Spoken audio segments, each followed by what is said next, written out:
내가 죽기 전에 내 아들 장가는 보내놓고 가야지. 아버지, 저 같은 놈한테 누가 시집을 와요? 아버지랑 그냥 한평생 살게요. 이 노릇을 어쩌면 좋을꼬. 아이고 내 팔자야. 역병으로 인해 온몸에 냄새나는 문둥병에 생긴 아들 덕구, 거기다 머리까지 나쁜 바보 아들 덕구. 이 부자 사이에 이쁘고 고운 처자가 나타나 아들과 결혼하는데 나중에 알고 보니 며느리의 실체는. 자, 여러분, 야담휴식 사연 시작 전 구독 한 번만 눌러주신다면 그곳으로 행운이 가득 깃들기를 바라겠습니다. 자, 이제 그 이야기 속으로 들어가 보겠습니다. 내 자식이 내가 무슨 죄가 있다고. 황 부자는 밤마다 울었습니다. 마을에서 손꼽히는 부자. 논밭도 있고 하인도 있고 쌀독에는 쌀이 넘쳐났지요. 하지만 그 많은 재산이 무슨 소용이란 말입니까? 하나뿐인 아들이 저 모양인데. 아버지, 나 냄새나? 덕구가 제 팔뚝을 킁킁 맡으며 물었습니다. 22살 청년의 얼굴은 허물벗듯 질그러져 있었고 그 살갗 틈에서는 진물이 흘렀지요. 방 안 가득 퍼지는 썩은 내. 아니다. 아들아, 안 난다. 황 부자는 눈물을 삼키며 거짓말을 했습니다. 내가 무슨 죄를 지었길래, 조상이 무슨 업보가 있길래 멀쩡하던 내 아들이 이 꼴이 되었단 말인가. 3년 전이었습니다. 어느 날 갑자기 덕구의 피부에 반점이 생기더니 온몸으로 퍼졌지요. 문둥병이었습니다. 역병이요! 역병! 저놈 가까이 가지 마라! 마을에서 쫓아내야 해! 사람들은 덕구를 피했습니다. 어릴 때 함께 놀던 친구들도, 혼담이 오가던 처자도 모두 등을 돌렸지요. 게다가 병이 깊어지면서 덕구는 머리까지 나빠졌습니다. 아버지, 배고파. 나 밥 차려줘. 엉? 덕구야, 방금 먹었잖니, 응? 먹었어? 아, 그랬구나, 먹었구나. 멍하니 허공을 보는 아들. 황 부자의 가슴이 찢어졌습니다. 명이라는 명의는 다 불러봤소. 부적이란 부적은 다 써봤소. 제발 내 아들 좀 살려주시오. 하지만 돌아오는 건 한숨뿐이었지요. 틀렸습니다. 대감. 이 병은 약이 없습니다. 하늘이 내린 벌이니 받아들이셔야 합니다. 황 부자는 밤마다 뒷산에 올라가 빌었습니다.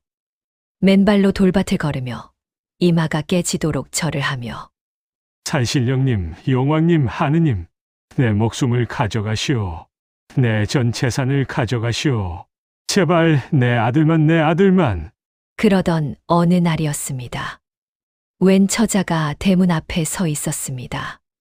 달빛 아래 옷같이 흰 얼굴, 이슬 머금은 꽃잎 같은 입술. 황 부자 어른 계시오? 하인이 기겁을 했지요. 아, 아가씨, 여긴 오시면 안 됩니다. 병이 옮습니다. 알고 있습니다. 네. 병 걸린 도령이 계신다는 것 알고 왔습니다. 처자가 빙긋 웃었습니다. 혼인하러 왔습니다. 그로부터 3년 후, 황 부자네 아들이 병이 다 나았다더라. 거짓말, 그 문둥병이 낫는다고. 내 눈으로 봤다니까. 피부가 애기 볼때기 같더라고. 머리도 맑아져서 글을 읽는다던데. 그 며느리가 뭔가 했다는 소문이. 도대체 그 여자 정체가 뭐야? 도대체 그 처자는 누구였을까요? 왜 하필 문둥병 걸린 바보에게 시집을 온 걸까요? 어떻게 불치병을 고친 걸까요? 이 이야기는 바로 그때로 거슬러 올라갑니다. 옛날 옛적 어느 무더운 여름날의 일입니다. 구독과 좋아요로 응원의 마음을 보내주세요. 자, 그럼 오늘도 감동적인 옛날 이야기. 지금 바로 시작합니다. 옛날 옛적 충청도 깊은 산골에 황 부자라는 사람이 살았습니다. 황 부자는 마을에서 제일 가는 부자였지요. 논이 12마지기, 밭이 8마지기, 기와 집에 곳간이 셋이나 되었습니다. 마을 사람들은 그를 황 대감이라 불렀고 고을원님도 그를 함부로 대하지 못했지요. 하지만 황 부자에게는 한 가지 한이 있었습니다. 40이 넘도록 자식이 없었던 것입니다. 여보, 이번에도 부인 정 씨가 고개를 떨구었습니다. 또 아이가 들어서지 않은 것이지요. 괜찮소, 부인. 우리한테 아이가 없는 게 어디 부인 탓이겠소. 황 부자는 부인의 손을 꼭 잡았습니다. 내 팔자가 그런 거지요. 하지만 밤마다 황 부자는 뒷산 약수터에 올라가 빌었습니다. 산신령님, 제발 자식 하나만 점지해 주십시오. 아들이든 딸이든 병신이든 바보든 상관없습니다. 제발. 100일 기도를 드렸습니다. 비가 오나 눈이 오나 하루도 빠지지 않고 올라갔지요. 무릎이 까지고 이마에 피가 맺혀도 멈추지 않았습니다. 그리고 100일째 되는 날 밤, 꿈을 꾸었습니다. 흰 수염의 노인이 나타나 말했지요. 내 정성이 갸륵하구나. 자식을 점지해 주마. 허나 기억하거라. 하늘이 주신 것은 하늘이 시험하느니라. 황 부자가 화들짝 깨어났습니다. 부인. 그날 이후 정씨 부인의 배가 불러오기 시작했습니다. 10달 뒤 사내 아이가 태어났습니다. 아들이요, 대감마님 아들입니다. 산파가 소리쳤지요. 황 부자는 마당에서 벌벌 떨고 있다가 그 소리를 듣고 털썩 주저앉았습니다. 아들. 내 아들. 눈물이 비 오듯 쏟아졌지요. 아이의 이름은 덕구라 지었습니다. 덕이 많이 쌓이라는 뜻이었지요. 덕구야, 덕구야. 내 새끼야. 황 부자는 아이를 품에 안고 밤새 잠을 이루지 못했습니다. 너무 기뻐서 눈을 감을 수가 없었지요. 덕구는 무럭무럭 자랐습니다. 다만 한 가지. 대감마님, 저 아이가 좀. 뭐가? 다른 아이들보다 좀 느린 것 같습니다. 유모의 말대로였습니다. 다른 아이들은 돌이 지나면 말을 시작하는데 덕구는 3살이 되어서야 겨우 아부지를 뗐지요. 걷는 것도 느렸고 무언가를 가르쳐도 금방 잊어버렸습니다. 바보 아니야? 황 부자네 아들 머리가 좀 모자라대. 쯧쯧, 저렇게 빌어서 낳더니 벌을 받았나 봐. 마을 사람들이 수군거렸습니다.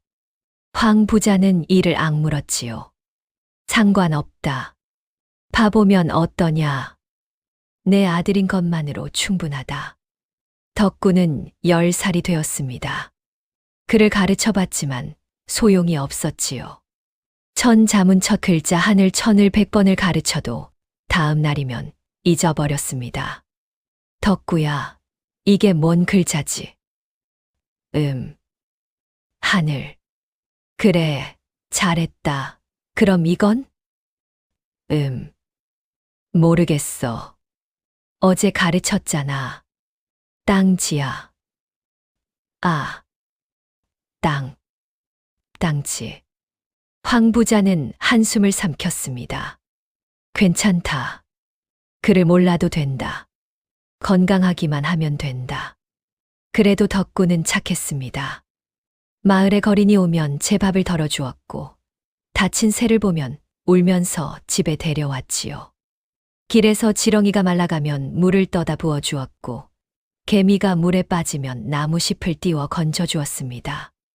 덕구야, 왜 벌레한테까지 그러니? 불쌍하잖아, 아버지. 걔네도 살고 싶을 거 아니야. 황 부자는 그런 아들이 대견하면서도 걱정이 되었습니다. 세상이 어디 착한 놈한테 호락호락 하던가. 이 녀석이 내가 죽고 나면 어찌 살아갈꼬. 그해 여름 무더위가 기승을 부렸습니다. 장마가 끝나고 햇볕이 쨍쨍 내리쬐는 날이었지요. 논바닥이 쩍쩍 갈라지고 냇물이 바닥을 드러냈습니다. 12살이 된 덕구는 그날도 산으로 놀러 갔습니다. 덕구야, 너무 멀리 가지 마라. 응, 아부지. 덕구는 산길을 따라 올라갔습니다. 다람쥐를 쫓다가 나비를 쫓다가 어느새 깊은 산속까지 들어갔지요. 헉, 헉, 목말라. 덕구는 계곡을 찾아 헤맸습니다. 그때였습니다. 바위 틈에서 무언가가 꿈틀거렸지요. 뭐지? 덕구가 다가가 보았습니다. 구렁이였습니다. 그것도 어른 팔뚝만한 커다란 구렁이. 우와, 크다. 보통 아이라면 기겁을 하고 도망쳤을 것입니다. 하지만 덕구는 달랐지요. 근데 왜 이래? 구렁이가 이상했습니다. 뜨거운 바위 위에서 꼼짝을 못하고 있었지요. 비늘이 바싹 말라 갈라지고 있었고 눈이 반쯤 감겨 있었습니다. 물이 없어서 그런가? 덕구는 잠시 생각했습니다. 구렁이는 무서운 것이라고 들었습니다. 물릴 수도 있다고. 근데 불쌍해. 덕구는 주변을 둘러보았습니다. 저 아래 희미하게 물웅덩이가 보였지요. 잠깐만 기다려. 덕구는 달려 내려갔습니다. 손으로 물을 떠서 올라왔지요. 손가락 사이로 물이 새서 얼마 남지도 않았습니다. 여기 물. 덕구는 구렁이 입가에 손을 가져다 댔습니다. 구렁이가 힘겹게 혀를 내밀어 물을 핥았지요. 더 줄게. 기다려. 덕구는 다시 뛰어 내려갔습니다. 10번, 20번. 손에 물집이 잡히고 무릎이 까졌지만 멈추지 않았지요. 해가 기울 무렵 구렁이는 조금씩 기력을 회복했습니다. 좀 괜찮아? 덕구가 물었습니다. 구렁이가 고개를 들어 덕구를 바라보았지요. 그 눈이 마치 사람 같았습니다. 깊고 맑고 영롱한 눈. 덕구는 멍하니 그 눈을 들여다보았습니다. 예쁘다. 그때 구렁이가 몸을 천천히 일으켰습니다. 그리고 덕구의 손등에 혀를 갖다 대었지요. 간지러워. 덕구가 깔깔 웃었습니다. 이제 괜찮은 거지. 그럼 나 갈게. 아버지가 걱정해. 덕구가 일어섰습니다. 구렁이는 한참 동안 덕구가 사라지는 뒷모습을 바라보았지요. 그 눈에 무언가가 반짝였습니다. 눈물이었을까요? 아무도 모르는 일이었습니다. 그 일이 있고 1년 뒤 덕구의 몸에 이상이 생겼습니다. 아버지, 가려워. 처음엔 그냥 두드러기인 줄 알았습니다. 긁지 마라. 더 심해진다. 근데 너무 가려워. 며칠이 지나자 붉은 반점이 온몸에 퍼지기 시작했지요. 이게...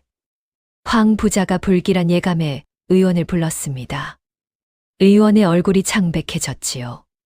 대감. 이건 뭐요? 뭐가 문제요? 문둥병입니다. 황 부자의 눈앞이 캄캄해졌습니다. 뭐라고요? 틀림없습니다. 이 반점, 이 형태는. 아니야, 거짓말이요. 황 부자가 의원의 멱살을 잡았습니다. 다른 의원 데려오시오. 당장. 대감, 진정하시오. 내 아들이 문둥병이라니 말도 안 돼.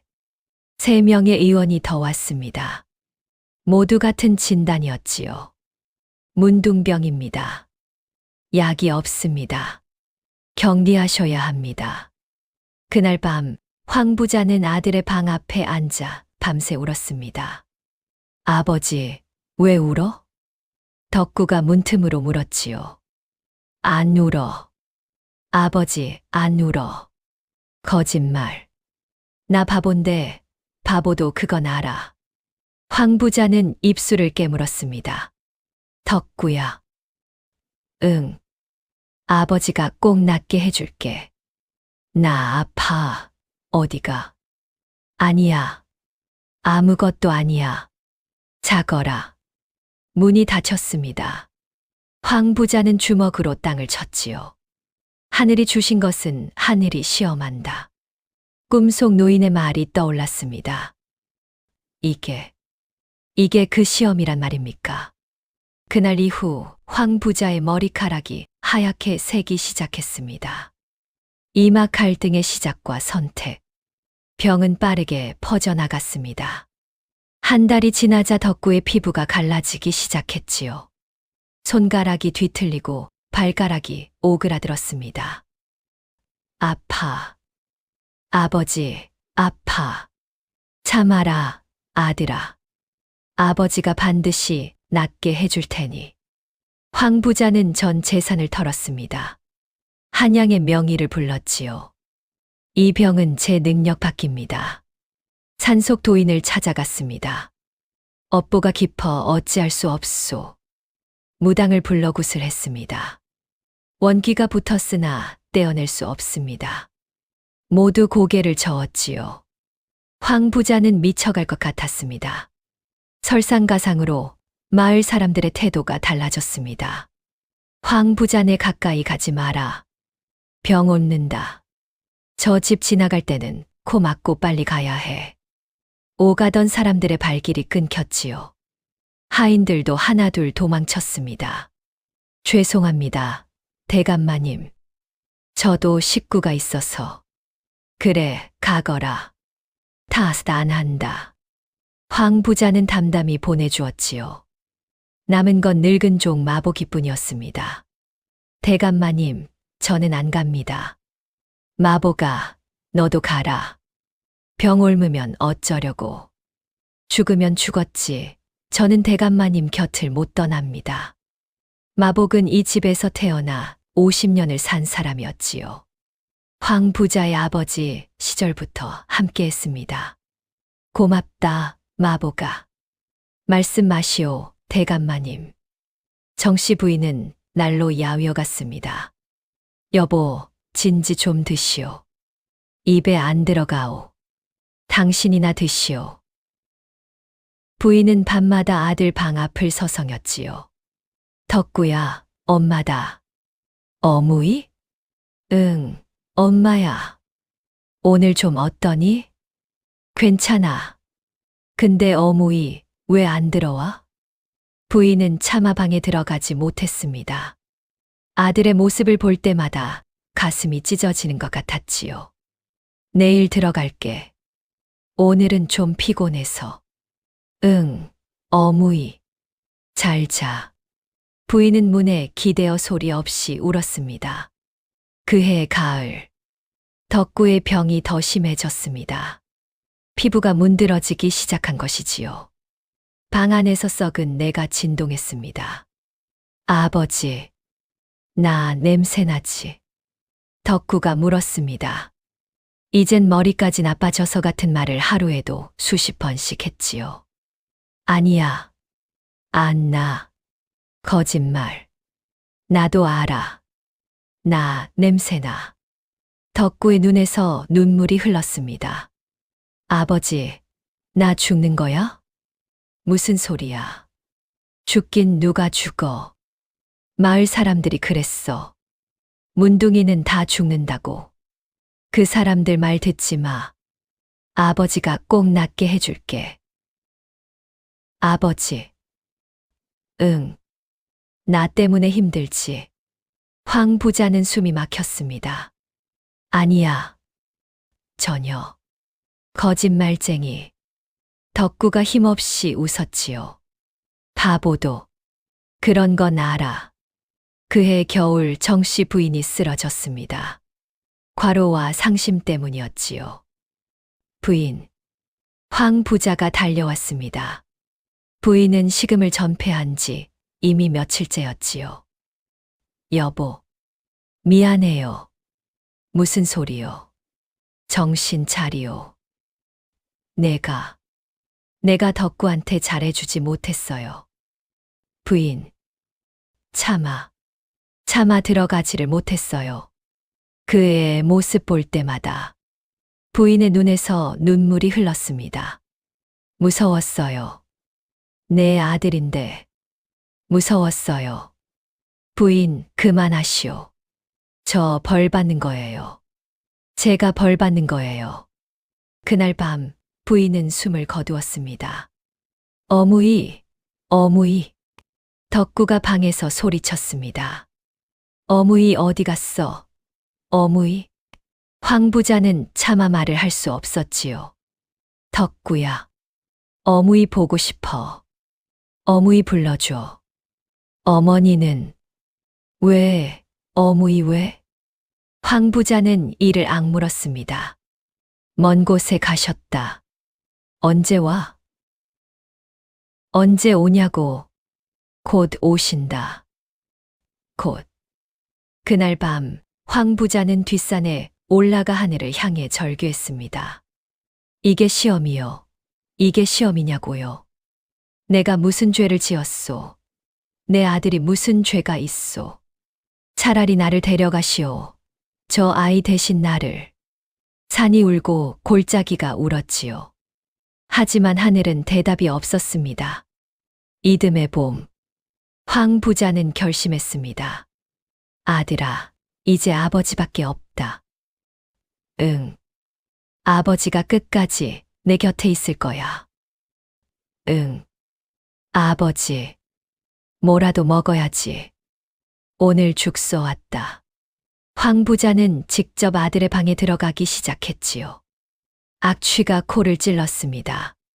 진물이 흐르는 아들의 몸, 뒤틀린 손가락, 초점 없는 눈. 이게 내 아들이다. 내가 그토록 원하던 내 아들. 황 부자는 아들을 안았습니다. 아프냐? 아니, 안 아파. 덕구가 아버지 품에 안겨 어린아이처럼 울었지요. 아버지, 고마워. 고맙긴. 이 바보야. 두 부자는 한참을 울었습니다. 그렇게 3년이 흘렀습니다. 황 부자의 재산은 거의 바닥이 났지요. 명의를 부르느라, 약을 사느라, 좋다는 건 다 해보느라 돈을 다 써버린 것입니다. 논밭도 반 넘게 팔았습니다. 대감마님, 이러다가는 마복이 걱정스럽게 말했지요. 알아. 하지만 어쩌겠느냐. 그래도 덕구만 낳으면 다 괜찮아. 황 부자는 그래도 희망을 버리지 않았습니다. 그러던 어느 봄날이었습니다. 대문 밖이 시끄러웠지요. 누구냐? 마복이 나가 보았습니다. 대감마님, 손님이. 손님, 요즘 누가 이 집에 와? 황 부자가 나가 보았습니다. 대문 앞에 여인이 서 있었지요. 20 남짓 되어 보이는 젊은 처자. 눈이 부시게 고왔습니다. 옥같이 흰 얼굴, 맑은 샘물 같은 눈동자, 붉은 입술. 황 부자는 눈을 의심했지요. 이 누추한 집에 웬 선녀가. 황 부자 어른이십니까? 처자가 물었습니다. 목소리마저 맑았지요. 계곡물 흐르는 소리 같았습니다. 그렇소만. 당신은 누구시오? 제 이름은 청아라 합니다. 청아. 네. 처자가 빙긋 웃었습니다. 청혼하러 왔습니다. 황 부자는 자기 귀를 의심했지요. 뭐라고요? 산막 실현과 성장, 청혼이라뇨? 지금 장난하시는 겁니까? 황 부자의 목소리가 떨렸습니다. 장난 아닙니다. 우리 아들이 어떤 상태인지 아시오? 압니다. 문둥병이요. 온몸이 썩어가고 있소. 압니다. 머리도 나빠서 대화도 제대로 못하오. 압니다. 그런데 왜? 황 부자가 소리쳤지요. 처자는 여전히 웃고 있었습니다. 그래도 혼인하고 싶습니다. 미쳤소. 당신 분명 미쳤어. 미치지 않았습니다. 그럼 뭐요? 재산 때문이요? 우리 집 재산 얼마 안 남았소. 재산 필요 없습니다. 그럼 뭐요? 도대체 왜? 처자가 잠시 침묵했습니다. 그리고 나지막이 말했지요. 은혜를 갚아야 해서요. 황 부자는 멈칫했습니다. 은혜, 무슨 은혜? 말씀드리기 어렵습니다. 하지만 저는 반드시 이 혼인을 해야 합니다. 제발 허락해 주십시오. 처자가 깊이 저를 올렸습니다. 황 부자는 멍하니 그 모습을 바라보았지요. 대감마님, 이건 분명 사기입니다. 마복이 황급히 말했습니다. 저런 미인이 왜 도련님한테 시집을 오겠습니까? 나도 알아. 분명 뭔가 속셈이 있을 겁니다. 나도 안다고. 황 부자는 깊은 한숨을 쉬었지요. 근데 마보가, 예. 저 처자 눈을 봤느냐? 눈이요? 거짓말하는 눈이 아니더라. 황 부자는 고개를 저었습니다. 모르겠다. 도대체 뭐가 뭔지. 그날 밤 황 부자는 처자를 불러 마주 앉았습니다. 솔직히 말해보시오. 왜 우리 아들과 혼인하려 하오? 처자는 잠시 생각에 잠겼지요. 말씀드려도 믿지 않으실 겁니다. 말해보시오. 듣고 판단하겠소. 제발 이 늙은 아비에게 희망 고문은 하지 마시오. 황 부자의 눈에 눈물이 고였습니다. 아들을 살릴 수 있다면 무엇이든 하겠소. 하지만 빈말은 듣고 싶지 않소. 처자가 조용히 말했습니다. 제가 도련님을 낫게 해드릴 수 있습니다. 황 부자의 심장이 덜컹했지요. 뭐라고요? 이 병을 고칠 수 있습니다. 거짓말. 거짓이 아닙니다. 어떻게 명의도 못 고치는 병을, 무당도 못 떼어내는 병을. 처자가 황 부자의 눈을 똑바로 바라보았습니다. 제가 고칠 수 있습니다. 믿어 주십시오.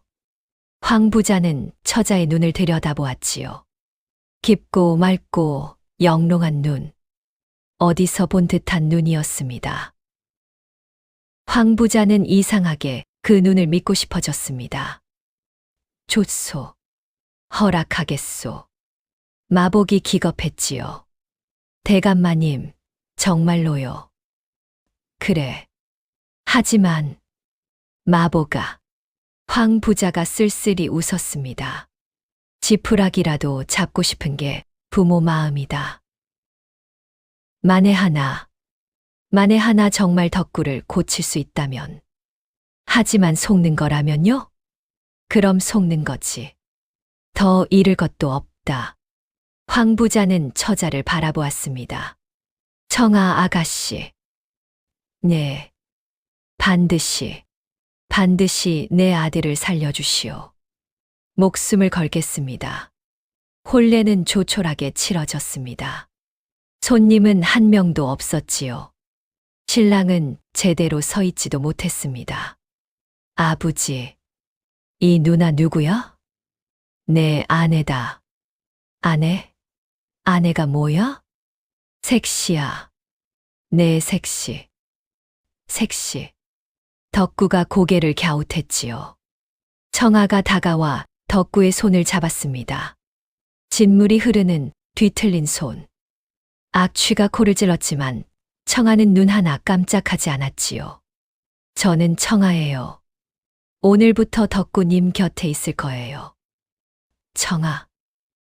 네. 예쁘다. 덕구가 해맑게 웃었습니다. 청아도 웃었지요. 고마워요. 황 부자는 그 모습을 보며 눈물을 흘렸습니다. 그날 밤부터 청아의 간호가 시작되었습니다. 어디가 자야지. 약초 캐러 가요. 이 밤에만 캘 수 있는 약초가 있어요. 청아는 매일 밤 산으로 올라갔습니다. 새벽이 되어야 돌아왔지요. 손에는 이름 모를 풀들이 가득했습니다. 이게 뭐요? 비밀이에요. 청아는 그것들을 다려 덕구에게 먹였습니다. 조금만 참아요. 몸에 좋아요. 싫어. 제발요. 처음엔 덕구도 투정을 부렸지요. 하지만 청아가 달래면 결국 다 먹었습니다. 다 먹으면 맛있는 거 줄게요. 맛있는 거. 응. 뭔데? 꿀. 꿀 좋아. 덕구는 어린아이처럼 순수했습니다. 한 달이 지났습니다. 황 부자는 눈을 의심했지요. 이게. 덕구의 피부가 조금씩 나아지고 있었습니다. 진물이 줄었고 붉은 기가 가셨지요. 악취도 옅어졌습니다. 말도 안 돼. 아버님, 청아가 다가왔습니다. 아직 멀었어요. 하지만 반드시 낫게 해드릴게요.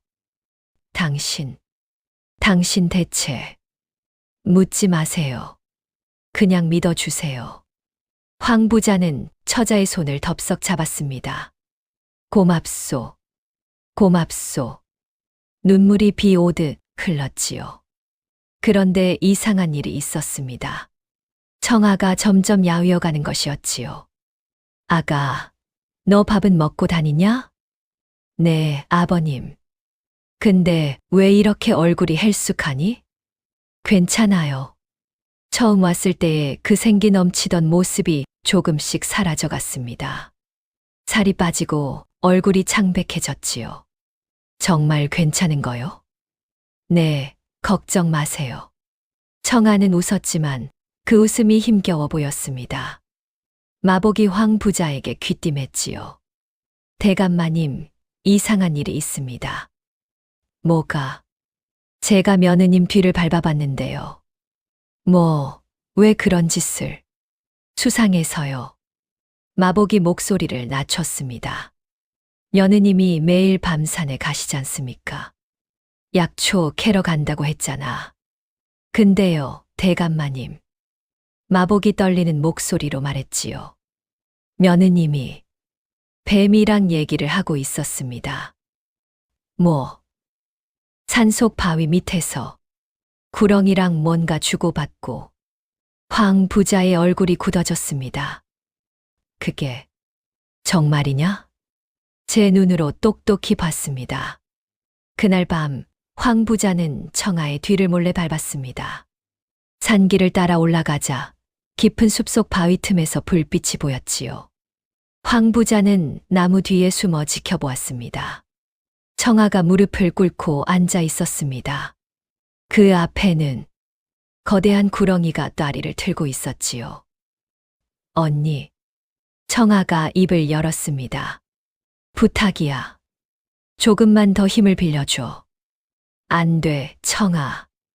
내가 너무 많이 주고 있어. 괜찮아. 괜찮지 않아. 내 수명이 닳고 있단 말이야. 황 부자는 숨이 멎을 것 같았습니다. 저게 뭐야? 구렁이가 말을 해? 그래도 해야 해. 그분을 살려야 해. 청아. 언니. 그분이 아니었으면 나는 벌써 죽었어. 청아의 목소리가 떨렸지요. 말라서, 타서 죽어가고 있을 때 그분이 날 살려줬어. 알아. 나도 알아. 하지만 은혜는 반드시 갚아야 해. 그게 우리의 도리잖아. 큰 구렁이가 한숨을 쉬었습니다. 알았어. 하지만 무리하지 마. 고마워, 언니. 청아가 일어섰습니다. 그 순간 황 부자는 놀라운 것을 보았지요. 청아의 그림자가 사람이 아니었습니다. 길게 늘어진 꼬리, 구렁이의 그림자였지요. 저 며느리가 사람이 아니란 말인가. 황 부자는 비틀거리며 뒤로 물러났습니다. 다음 날 아침, 황 부자는 청아를 불렀습니다. 아가. 네, 아버님. 할 말이 있다. 청아의 얼굴이 굳어졌지요. 보셨군요. 황 부자는 잠시 침묵했습니다. 그래. 다 봤다. 넌 사람이 아니지. 청아가 고개를 숙였습니다. 죄송합니다. 구렁이지? 네. 방 안에 무거운 침묵이 흘렀지요. 왜 우리 덕구한테? 황 부자의 목소리가 떨렸습니다. 청아가 천천히 입을 열었지요. 10년 전 일입니다. 그해 여름 가뭄이 극심했습니다. 청아가 말했지요. 저는 바위 틈에서 죽어가고 있었어요. 물이 말라서 비늘이 갈라지고. 그때 한 소년이 나타났어요. 청아의 눈에 눈물이 고였습니다. 바보 같은 아이였어요. 뱀이 무섭지도 않은지 다가와서 손으로 물을 떠다 줬어요. 설마 10번, 20번. 손에 물집이 잡히고 무릎이 깨져도 멈추지 않았어요.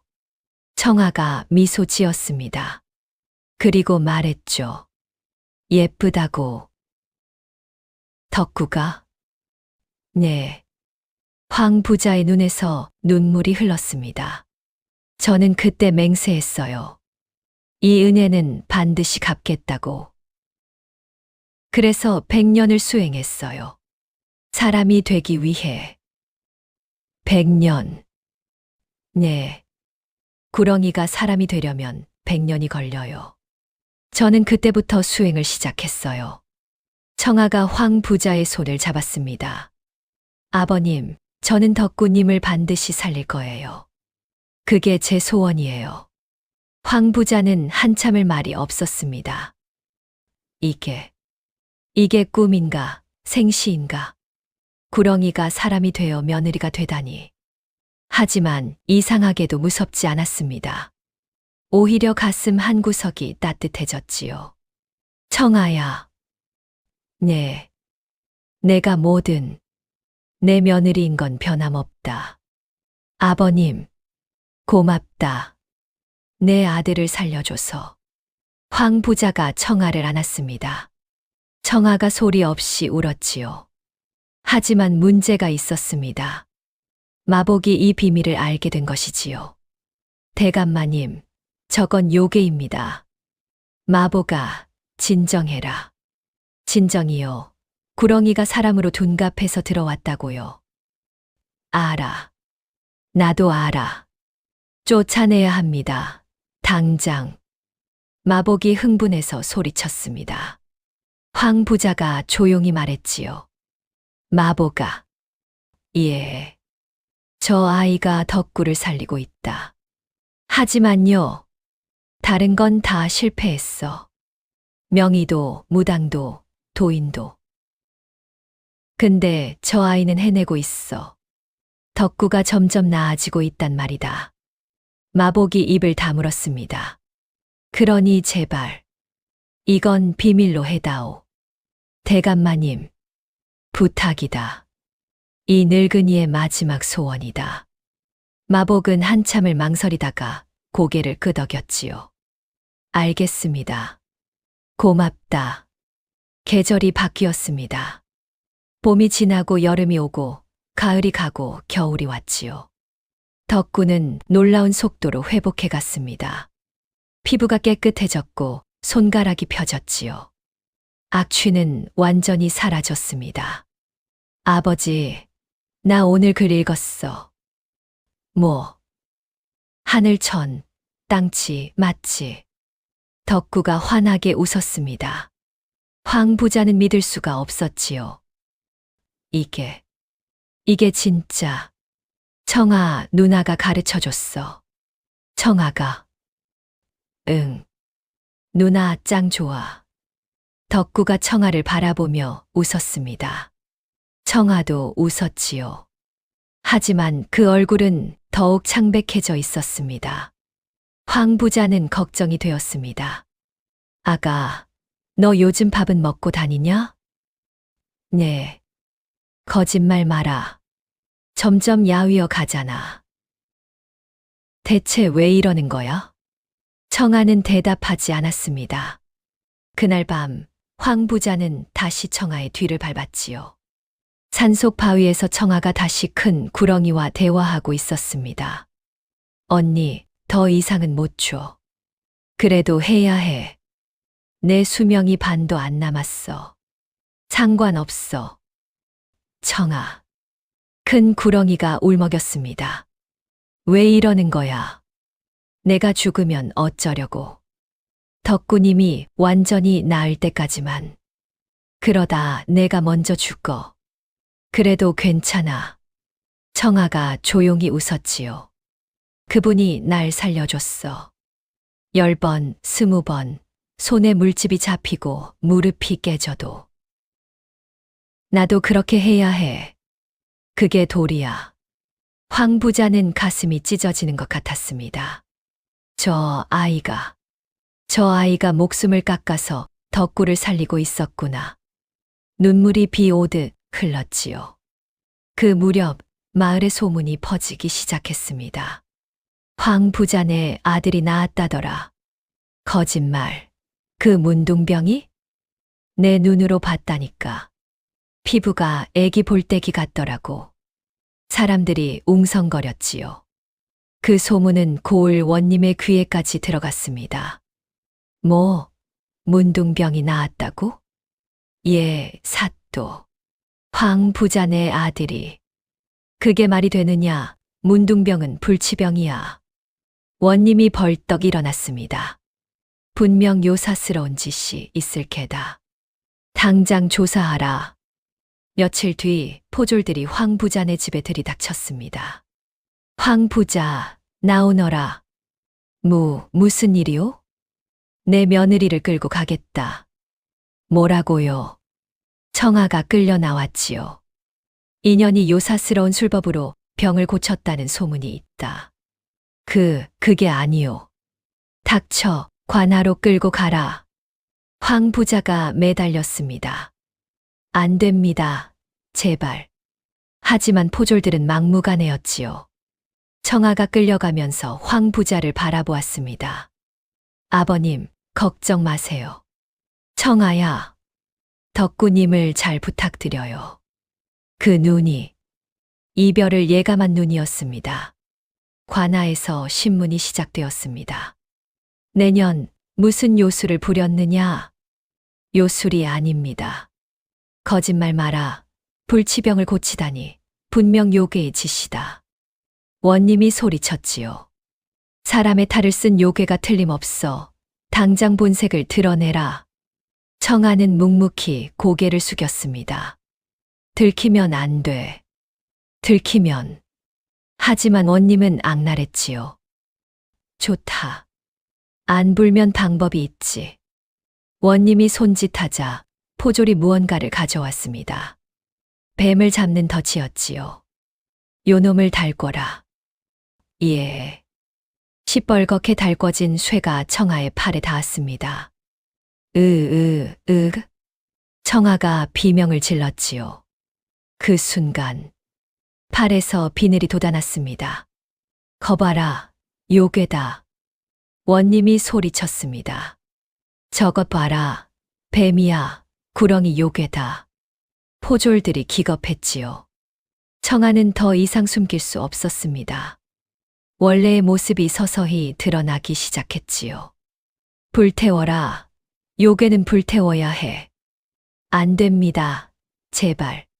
청아가 울부짖었습니다. 저는 해를 끼친 적 없습니다. 은혜를 갚으러 온 것뿐입니다. 닥쳐, 요괴 주제에. 원님이 침을 뱉었지요. 내일 정오에 화형에 처한다. 끌어가라.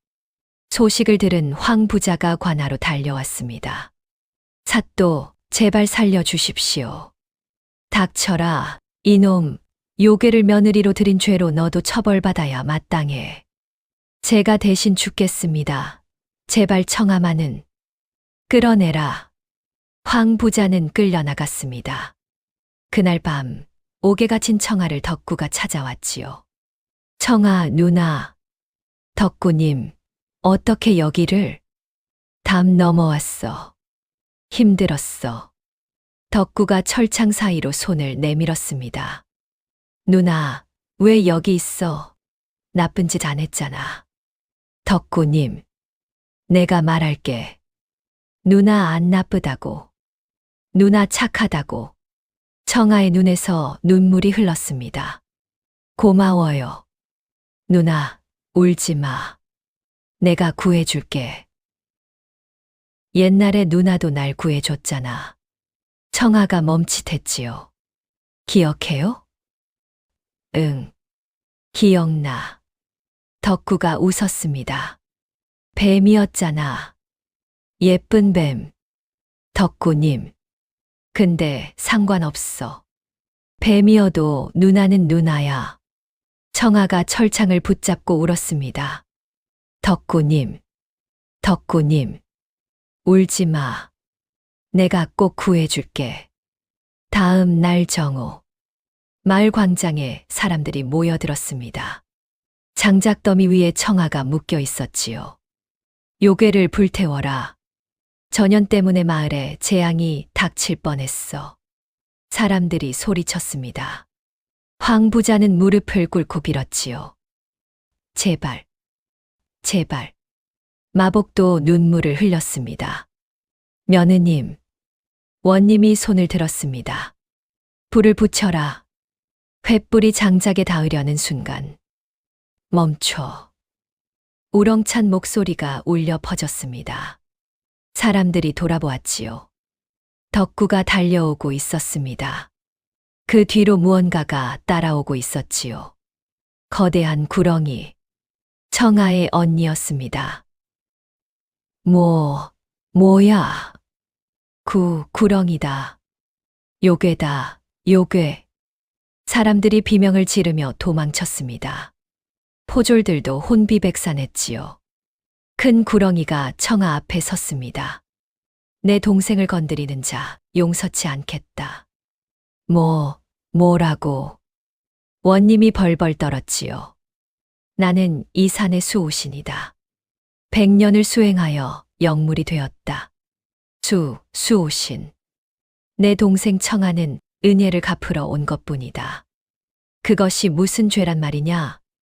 하늘이 갑자기 어두워졌습니다. 먹구름이 몰려오더니 천둥이 쳤지요. 번개가 광장을 밝혔습니다. 너희 인간들은 은혜를 모른다. 큰 구렁이가 포효했습니다. 목숨을 깎아가며 사람을 살린 동생을 불태워 죽이려 하다니. 살려주시오. 원님이 납작 엎드렸지요. 제발. 그때 청아가 입을 열었습니다. 언니 그만해. 청아. 이분들을 해치면 안 돼. 하지만 너를 은혜를 갚으러 와서 원수를 만들면 안 되잖아. 청아가 힘없이 웃었습니다. 그게 우리의 도리야. 큰 구렁이가 멈칫했지요. 청아. 덕구님이 완전히 나았으면 됐어. 청아가 덕구를 바라보았습니다. 건강하게 오래오래 사세요. 그게 제 소원이에요. 누나. 고마웠어요. 정말로. 청아의 몸이 빛나기 시작했습니다. 뭐야? 저게. 사람들이 놀라 바라보았지요. 청아가 천천히 하늘로 올라갔습니다. 언니, 나 먼저 갈게. 청아, 안 돼. 미안해. 그리고 고마워. 청아. 덕구가 뛰어올랐습니다. 누나. 덕구님, 행복하세요. 가지마. 사랑해요. 청아의 모습이 점점 희미해졌습니다. 그리고 빛의 가루가 되어 흩어졌지요. 누나. 덕구의 절규가 하늘에 닿았습니다. 그날 밤, 기적이 일어났습니다. 청아가 흩어진 자리에서 작은 구슬이 떨어졌지요. 푸른 빛이 나는 여의주 같은 구슬. 덕구가 그것을 주었습니다. 누나. 구슬을 가슴에 품자 따뜻한 기운이 온몸에 퍼졌지요. 덕구야. 황 부자가 달려왔습니다. 이게. 덕구의 몸에서 빛이 났습니다. 남아있던 병의 흔적이 완전히 사라졌지요. 피부가 옥처럼 빛났고 눈이 맑아졌습니다. 아버지, 덕구야? 아버지, 나 이제 다 나았어요. 덕구의 목소리가 달랐습니다. 또렷하고 분명했지요. 덕구야. 정말. 누나가 해준 거예요. 덕구의 눈에서 눈물이 흘렀습니다. 누나가 자기 목숨을 줬어요. 그 후로 덕구는 완전히 달라졌습니다. 머리가 맑아져서 글을 읽고 글을 썼지요. 몇 년 뒤에는 과거에 급제하여 벼슬에 올랐습니다. 황 부자네 아들이 장원급제를 했다더라. 그 문둥병 걸렸던 아들이? 그래, 완전히 다른 사람 같더라고. 마을 사람들이 놀랐지요. 덕구는 높은 벼슬에 올랐지만 결코 재혼하지 않았습니다. 대감, 왜 장가를 안 드시오? 아내가 있습니다. 아내요? 돌아가셨다 들었는데. 덕구가 조용히 웃었지요. 제 가슴 속에 살아 있습니다. 매년 여름 덕구는 그 산에 올라갔습니다. 청아를 처음 만났던 그 바위 틈에서 하루를 보냈지요. 누나, 잘 지내요? 저는 잘 지내요. 아버지도 건강하시고. 오늘도 누나 생각했어요. 내년에 또 올게요. 큰 구렁이도 그 자리에 함께 했습니다. 둘은 말없이 앉아 하늘을 바라보았지요. 청아가 사라진 그 하늘을. 황 부자는 90까지 장수했습니다. 아버지, 편히 가세요. 그래. 이제 내 어미한테 가야겠구나. 어머니와 청아 누나가 기다리고 있을 거예요. 황 부자가 미소 지었지요. 청아가 정말 고마운 아이였어. 네. 은혜를 아는 것이 얼마나 귀한 것인지. 황 부자의 눈이 천천히 감겼습니다. 덕구는 청렴한 관리로 이름을 날렸습니다. 어려운 백성을 돌보고 억울한 일을 구했지요. 대감은 왜 그리 백성을 아끼시오? 저도 누군가에게 목숨을 받았으니까요. 그 은혜를 갚는 길은 다른 이에게 베푸는 것뿐입니다. 덕구가 세상을 떠난 날, 마을 사람들은 이상한 것을 보았습니다. 하늘에서 2마리의 구렁이가 내려와 덕구를 감싸더니 함께 하늘로 올라갔다는 것을. 하나는 크고 하나는 작았지요. 작은 구렁이가 덕구에게 몸을 비볐습니다. 마치 어리광을 부리듯이. 저건 뭐지? 설마 청아라는 그 며느리가 구렁이 신령이 됐다는 소문이. 사람들이 웅성거렸지요. 그 후로 그 마을에서는 구렁이를 해치지 않았습니다. 구렁이는 영물이야. 은혜를 알고 은혜를 갚는다더라. 해치면 벌을 받아. 어른들은 아이들에게 그렇게 가르쳤지요.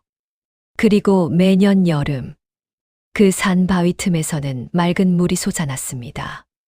아무리 가물어도 마르지 않는 셈이었지요. 사람들은 그 물을 마시면 병이 낫는다고 믿었습니다. 샘의 이름은 청아샘. 그 샘물을 떠서 병자에게 먹이면 낫는다더라. 정말. 그래. 구렁이 신령님이 지켜주시거든. 신기하다. 옛날에 그 구렁이 신령님이 사람을 살리려고 목숨을 바쳤다는데. 어떤 사람을? 바보 도령. 근데 그 바보 도령이 나중에 장원급제에서 훌륭한 사람이 됐대. 와, 그래서 은혜를 알아야 한다는 거야. 이 이야기는 입에서 입으로 전해졌습니다. 100년이 지나고 200년이 지나도 사람들은 이 이야기를 잊지 않았지요. 은혜를 알고 은혜를 갚는 것. 그것이 사람의 도리이자 짐승의 도리이자 세상의 도리라는 것을. 야담 휴식의 이야기가 계속될 수 있도록 구독과 좋아요로 응원의 마음을 보내주세요. 다음에 또 감동적인 옛날 이야기로 찾아뵙겠습니다.